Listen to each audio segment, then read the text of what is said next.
Resmi, Veda Ega Pratama akan debut di Moto3 musim 2026. Pembalap muda kebanggaan Indonesia siap guncang MotoGP. Keberhasilan sejati bukan hanya tentang seberapa cepat kamu melaju, tetapi seberapa sabar kamu bertumbuh di tikungan yang sulit. Kata-kata itu kini menemukan sosok yang tepat pada nama Veda Ega Pratama, kini menggema di lintasan balap dunia. Pembalap muda asal Indonesia ini menutup musim Red Bull Rookies Cup 2025 dengan cara yang nyaris sempurna, menjadi runner-up klasemen akhir, pencapaian yang sekaligus menandai babak baru dalam kariernya. Di usia yang bahkan belum genap 17 tahun, Veda akan naik ke kelas Moto3 musim 2026, menggantikan Taiyo Furusato, pembalap Jepang yang dipromosikan ke tim Asia ke Moto2. Veda akan menjadi salah satu pembalap termuda Indonesia yang tampil di ajang Grand Prix dunia. Namun bagi Veda semua ini bukan sekadar pencapaian instan. Ia tumbuh dari akar keluarga balap. Ayahnya, Sudarmono, adalah mantan pembalap nasional yang menanamkan disiplin dan ketenangan sejak dini. Ayah selalu bilang, balapan itu bukan cuma soal siapa yang tercepat, tapi siapa yang paling sabar menjaga ritme, ungkap Veda dalam satu wawancara santai di sela masa jeda kompetisi. Kini setelah menorehkan prestasi di Rookies Cup, Veda tengah fokus di Junior GP 2025, sebuah ajang yang disebut sebagai sekolah terakhir sebelum naik ke Moto3.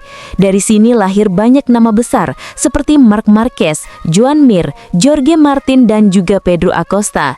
Semua pembalap fenomenal itu memulai langkah besar mereka di lintasan yang sama, tempat di mana Veda kini menapasi setiap meter aspalnya dengan keyakinan baru. Junior GP dikelola langsung oleh FIM dan Dorna Sports, dua lembaga yang juga mengatur MotoGP. Karena itu, atmosfer balapnya dibuat sedekat mungkin dengan kelas Moto3. Regulasi, karakter motor, hingga sistem poin disusun agar para pembalap muda terbiasa menghadapi tekanan dan strategi layaknya di Grand Prix sesungguhnya. Di Junior GP ini tahun pertama saya, jadi masih banyak adaptasi. Tapi sekarang sudah mulai confident, sudah dapat setup yang enak. Walau begitu, masih banyak yang harus ditingkatkan, ucap Veda dengan tenang. Ketenangan dalam berbicara itulah yang membuat Veda berbeda. Tidak ada nada arogan, tidak ada euforia berlebihan, hanya fokus dan kesadaran diri yang matang untuk usianya. Tantangan terbesar bagi Veda bukan semata kecepatan, melainkan adaptasi terhadap iklim dan kondisi lintasan Eropa. Pertama kali saya balap di sana, cuacanya dingin banget, grip aspalnya beda, lebih licin, ban juga cepat kehilangan suhu, jadi saya harus belajar cara baru untuk menjaga performa, ujarnya sambil tertawa kecil. Proses adaptasi itu tidak selalu mudah, ada hari-hari di mana ia harus belajar dari nol, dari cara mengatur rem di tikungan, hingga bagaimana membaca perubahan temperatur lintasan. Namun disitulah nilai sejati seorang pembalap diuji, tidak semua bisa tahan dengan rutinitas ketat dan tekanan tinggi di pedok Eropa. Menariknya, di tengah kesibukan itu, Veda kerap menjumpai sosok inspiratif, yaitu Hiroshi Aoyama, mantan pembalap MotoGP yang kini menjabat sebagai manajer Honda Tim Asia. Karena kita sama-sama orang Asia, jadi sering ngobrol. Dia juga banyak berbagi pengalaman tentang bagaimana menghadapi tekanan di level dunia, tutur Veda dalam wawancara terpisah. Bagi Aoyama, kehadiran Veda di Eropa menjadi bukti bahwa Asia, khususnya Indonesia, tidak lagi hanya menjadi penonton dalam peta balap dunia. Dia punya kecepatan alami dan sikap yang tenang. Itu dua hal yang jarang bersatu di usia muda, puji Aoyama dalam wawancara terpisah. Di balik lintasan, Veda juga sedang berjuang menyesuaikan diri dengan lingkungan baru. Ia mulai belajar bahasa asing agar komunikasi di timnya berjalan lancar. Bahasa Spanyol bisa sedikit, tapi belum lancar. Mekanik kebanyakan pakai bahasa Inggris, jadi aman, katanya dengan senyum. Perkataan itu sederhana, tapi mencerminkan kesungguhan. Ia tidak ingin hanya sekadar hadir di Eropa sebagai pembalap tamu. Ia ingin benar-benar menyatu dengan sistem balap dunia, memahami kebudayaan, bahasa, hingga gaya kerja mekanik dan pelatihnya. Keberhasilan Veda menembus dua ajang besar, yaitu Red Bull Rookies Cup dan Junior GP, di usia muda, membuat banyak pihak menaruh harapan tinggi. Ia dianggap sebagai cerminan masa depan balap Indonesia, sosok yang bisa membuka jalan bagi generasi berikutnya. Namun ketika ditanya tentang target jangka panjang, Veda memilih untuk tidak berturu-buru. Sekarang fokus saya cuma satu, tampil sebaik mungkin di setiap balapan. Kalau hasilnya bagus, kesempatan itu akan datang sendiri, katanya dengan mantap. Kata-kata itu menggambarkan filosofi yang matang, tidak terbakar ambisi tapi tidak kehilangan arah. Ia tahu betul bahwa dunia balap bukan tentang satu musim sukses, melainkan tentang konsistensi dari tahun ke tahun. Di pedok, orang-orang mulai membicarakan namanya dengan nada yang berbeda. Dari sekadar pembalap muda Asia, kini menjadi salah satu prospek terkuat menuju Moto3. Beberapa analis menyebut gaya balap Veda yang yang agresif tapi halus mengingatkan pada Pedro Acosta, sementara kontrol tubuhnya di tikungan mirip dengan Marc Marquez muda. Namun di balik semua pujian itu, Veda tetap menjejak bumi. Ia sadar satu podium tidak menjamin masa depan. Balapan itu tentang naik dan turun. Kalau hari ini kita di atas, besok bisa di bawah. Jadi harus tetap kerja keras, ujarnya. Nama Veda Ega Pratama akan resmi masuk dalam daftar pembalap Grand Prix dunia, menjadikannya salah satu perwakilan Indonesia termuda dalam sejarah MotoGP. Bagi publik tanah air ini bukan hanya tentang Veda, tapi tentang harapan dan kebanggaan nasional, tentang generasi muda yang membuktikan bahwa bakat dari desa kecil pun bisa menembus panggung global, selama ada kerja keras, dedikasi, dan semangat untuk terus belajar. Veda tidak menjanjikan kemenangan instan, tapi ia menjanjikan perjalanan panjang yang penuh makna.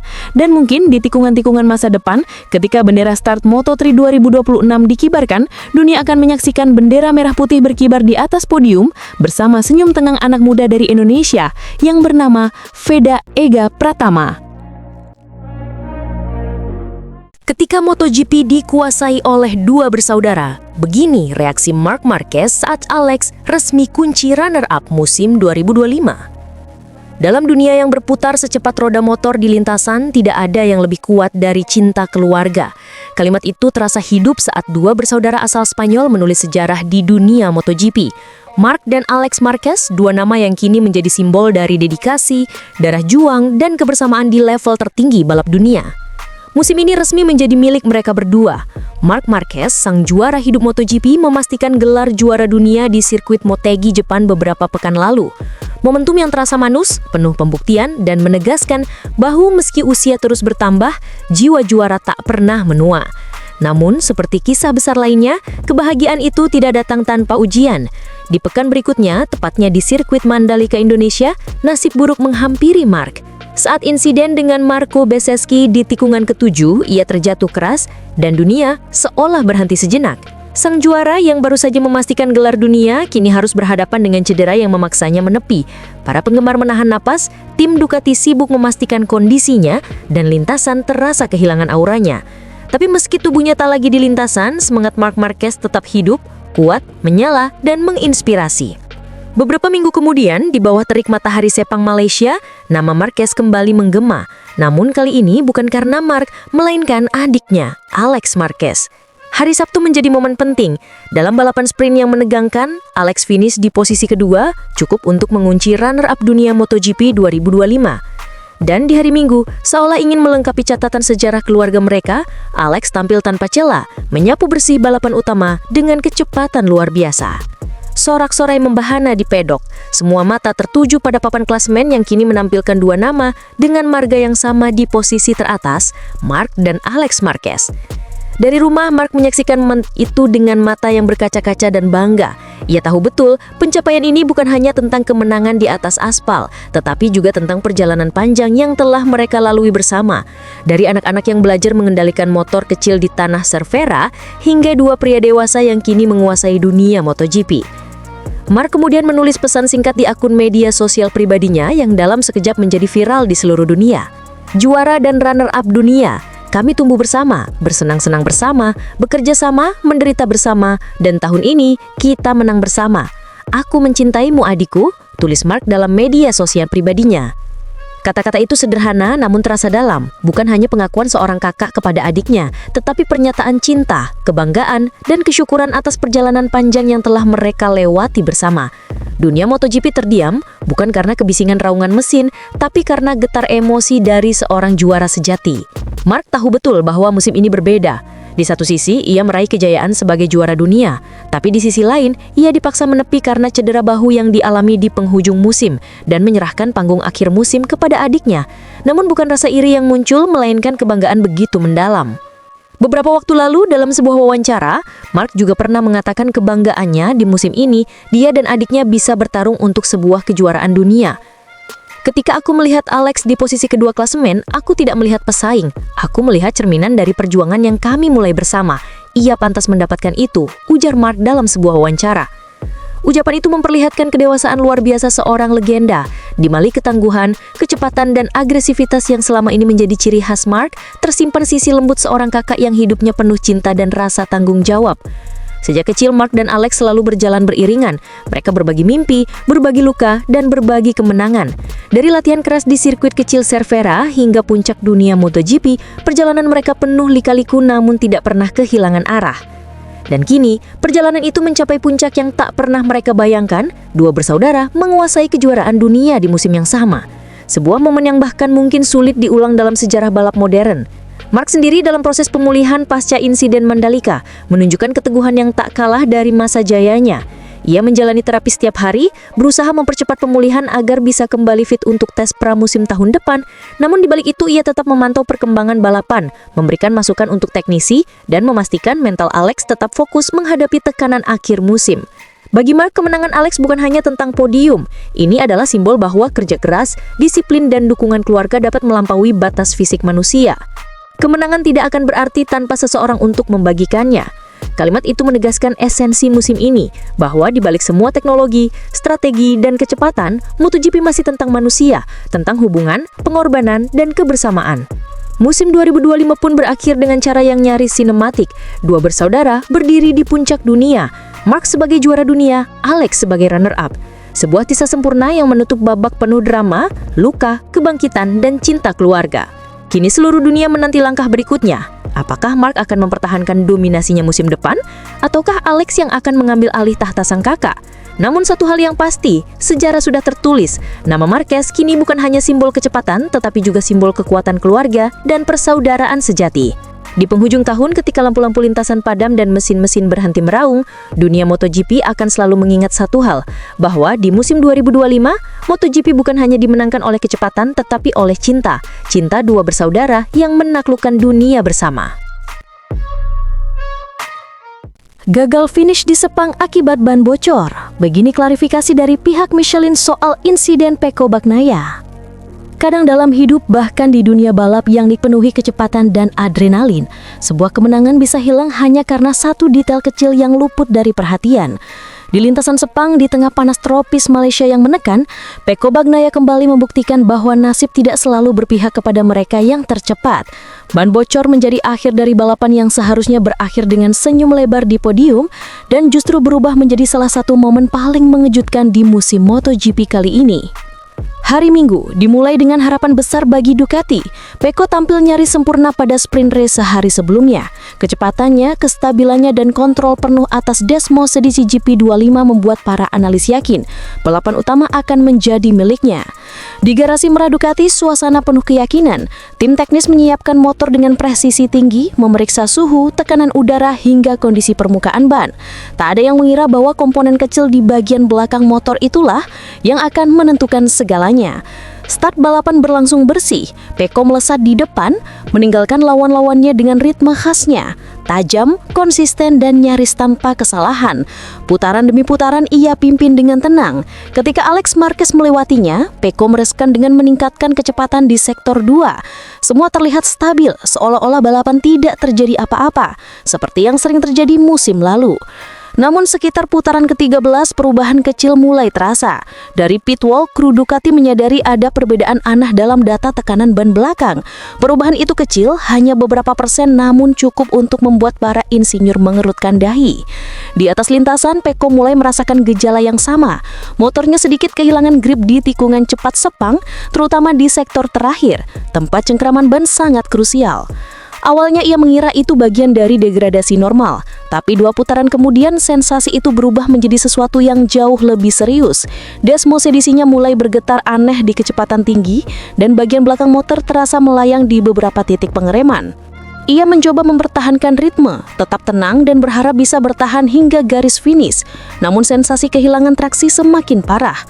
Pada putaran ke-18 ketika tekanan ban jatuh drastis, Pecco tak punya pilihan lain. Ia menurunkan kecepatan, menepi perlahan dan menoleh ke arah bagian ban dan masih tak percaya apa yang sedang terjadi. Dari posisi ketiga, ia terpaksa mundur dari balapan. Sebuah pemandangan yang tak biasa, tersingkir bukan karena kesalahan strategi atau kecelakaan, tetapi karena ban bocor. Beberapa jam kemudian semua mata tertuju pada satu pihak, Michelin. Pabrikan ban asal Prancis itu akhirnya mengkonfirmasi penyebab teknis di balik insiden mengejutkan tersebut.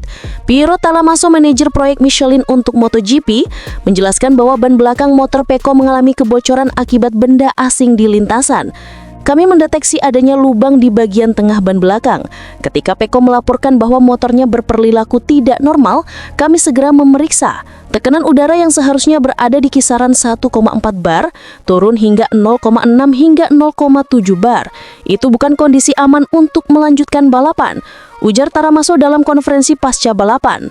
Talamaso juga mengkonfirmasi bahwa potongan karbon dari bagian motor lain kemungkinan menjadi penyebab utama.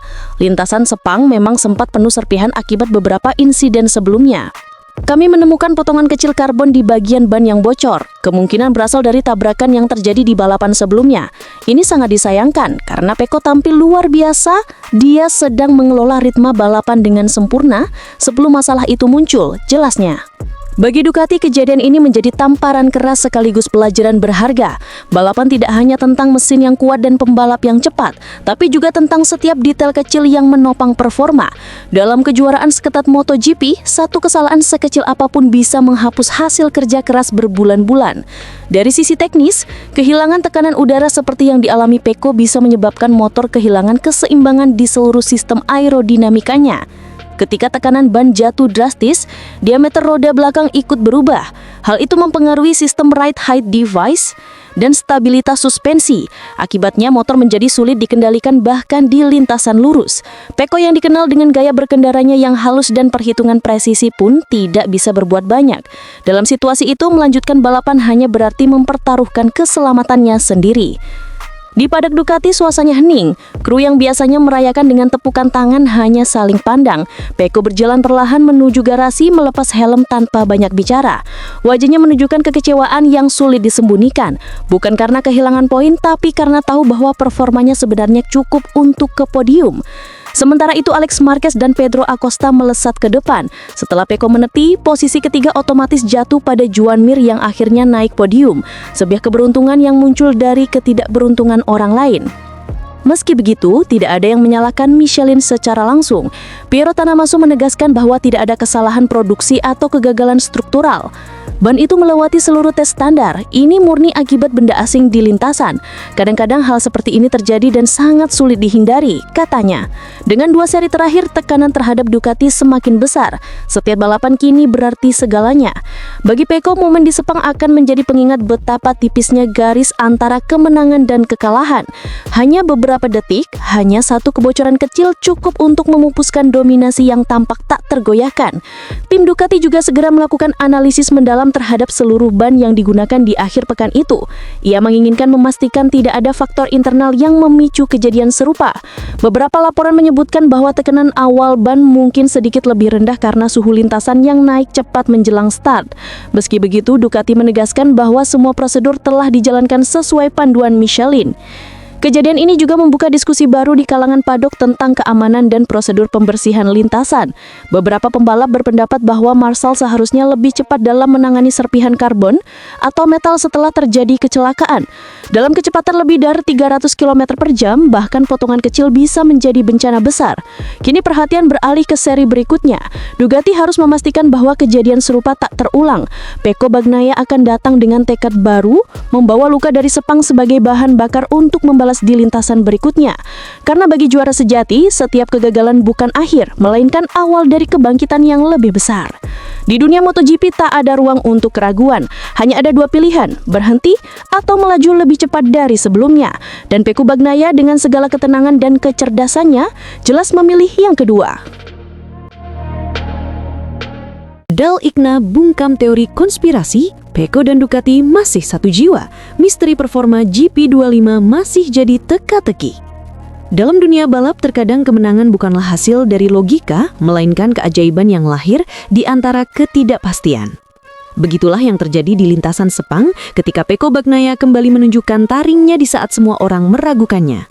Setelah 2 pekan penuh kritik dan spekulasi tentang hubungannya dengan Ducati, juara dunia 2 kali itu membungkam segalanya dengan aksi nyata, berjuang dari kualifikasi 1 dan raih pole position yang brilian dan kemenangan mutlak dalam sprint race Malaysia.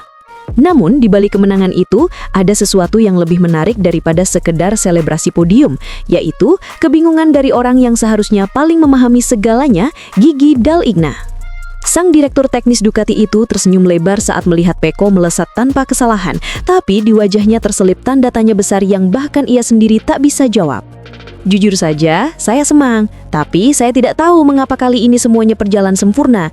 Di lintasan lain, dia kesulitan. Sekarang tiba-tiba semuanya pas, ujar Dall'Igna setelah balapan. Kata-kata itu menggambarkan sesuatu yang jarang terjadi, kebingungan di markas Ducati, tim yang biasanya dikenal paling terencana dan presisi di pedok MotoGP. Selama beberapa pekan terakhir, berbagai teori bermunculan. Sebagian menyebut bahwa hubungan antara Pecco dan Ducati mulai renggang. Ada pula yang berpendapat bahwa Ducati lebih fokus membangun motor untuk Marc Marquez, membuat Bagnaia seperti kehilangan arah dengan Desmosedesi GP25. Tapi Dall'Igna akhirnya menutup semua spekulasi itu dengan satu kalimat tegas yang menggema. "Cukup, sudah cukup pidato itu," ujarnya tegas. Kalimat sederhana namun tajam seperti nada seorang pemimpin yang ingin menegaskan kembali fondasi yang sempat goyah. Dall'Igna tahu, rumor adalah bahan bakar panas di pedok, tapi baginya kemenangan di Sepang sudah cukup menjawab segalanya.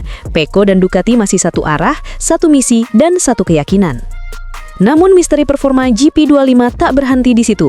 Motor yang dalam beberapa pekan terakhir begitu sulit dikendalikan, tiba-tiba seperti kembali hidup di tangan Bagnaia. Dari sesi latihan yang berantakan, ia bangkit di kualifikasi, lalu menuntaskan sprint dengan kemenangan yang tak terbantahkan. Bahkan komentator dan analis MotoGP pun dibuat kebingungan, mencoba mencari alasan teknis yang bisa menjelaskan performa ajaib itu. Pecco sendiri mengaku ada sedikit perubahan pada motor, meski tidak terlalu besar. Kami menambahkan beberapa hal kecil, hasilnya saya merasa lebih percaya diri lagi, ujarnya singkat. Namun Dall'Igna punya pandangan menarik. Setiap pekan kami mencoba hal yang berbeda, tapi kalau kali ini berhasil mengembalikan rasa percaya dirinya, maka selamat datang perubahan itu. Kami tidak punya masalah dengannya, semua baik-baik saja. Ucapan itu seolah menjadi pernyataan resmi Ducati bahwa mereka masih sepenuhnya di belakang sang juara dunia. Tidak ada konflik, tidak ada perpecahan, hanya kebingungan teknis yang memang menjadi bagian alamiah dari evolusi mesin canggih seperti Desmosedesi GP25. Namun di sisi lain banyak yang melihat bahwa ada sesuatu yang lebih dalam dari sekedar persoalan teknis.